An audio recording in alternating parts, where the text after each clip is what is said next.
Hey everyone, welcome back to Around the Block. I'm Adam Wisniewski and I'm actually filling in for Pierre Voltolin today. You know, we've got a special episode lined up for you. We're going to be chatting with Paul from SimplyTokenized about his business and, well, his experience developing on the Concordium blockchain. Really exciting stuff. So, Paul, thanks so much for joining us today. How are you doing? Yes, hello.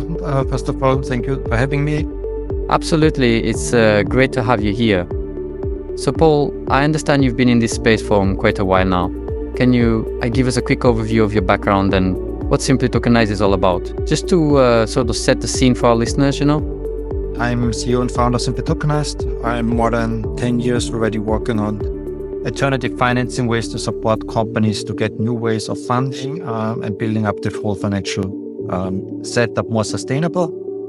With SimplyTokenized, we build a software as a service solution with the focus, first of all, on financing and second on customer engagement. And around this, building new features, activities to support companies. And currently, because it's a hot topic, everything around real-world assets, using these new ways of interaction with their potential target groups. Okay, that's already very impressive. And how has Concordium's grant program factored into all this? So the grant enabled us to bring and initiate the next level of development of SimplyTokenized. So we have a running portal which is used by several projects, and we use this grant to rework the way how people can interact and buy token projects. And now with the grant, we're taking the next step in having a fully widgetized solution. So as soon as we are ready, you can use whatever infrastructure, WordPress, Wix, Webflow, whatever comes in your mind, and just add all the parts that you need. Aha, I see, Paul. So what's next on the horizon for you guys? The plan now is to have the first project live in September. So this is the currently project where we are focusing on. It will be in the area of photovoltaic plant in a country, which will be financed through tokenized product. And we are pushing that this gets ready so that we are ready as soon as the project get the confirmation in Germany from the BaFin. So we have a fully MiFID compliant product running on the system already using Concordium blockchain. A photovoltaic plant, eh? That's exciting stuff. Now, I'm curious, how do you approach different types of clients? I kind of imagine a Web 2 and Web 3 folks might need different handling, right? So I really focus on what we do on Web 2 companies and projects, helping them to use the tool of Web 3. And when we do that, it's exactly what you say. We have to hide the complexity of Web 3 and enabling the assets of higher liquidity, easier engagement, easier transfer, all that. These are the values that also make sense for photovoltaic, all the other projects, because the problem they have is they have no liquidity. And now we are targeting, let's say, 2 or 3 types of clients. We have one type, they know what they do, they just use the platform because it's simple to use.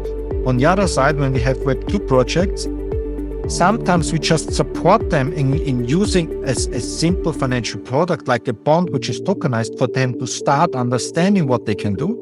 But then for them, the journey has just started, because as I pointed out, the real value out of this comes if you understand really the mechanism behind it, and then can build your own ecosystem around it. Okay, that makes sense, yeah. And throughout all this, how's your experience been with Concordium support?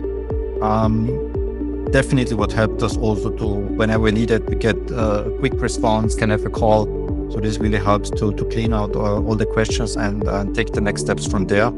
And also what's challenging but helps us on the other side, I mean, there's a really great framework set it up with the complexity that includes in this framework, and thinking about how to integrate this into our infrastructure, making it easy to use for our clients. I guess this helped us to better align it for all the other projects, especially when it comes to MiFID, MiCAR compliant processes, to be fully integrated and having a good UI. So from my side, thank you very much for your support and also the stage where we can present our project.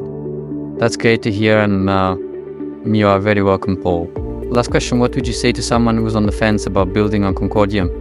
Maybe what I can add to the audience, they are more than happy to reach out to us to discuss how we do implementations on the process. So whatever they want to have as feedback, as discussion, I'm more than happy also to discuss with them or to drop me a message. And again, thank you very much, and looking forward to the next steps on how Concordium is developing and how we can support the whole ecosystem.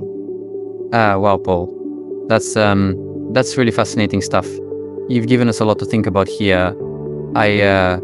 I really appreciate you taking the time to chat with us today and, sharing your insights about Simply Tokenized and your experience with Concordium. It's been really enlightening. Thanks again for joining us on Around the Block. And to our listeners, thank you for tuning in. And until next time,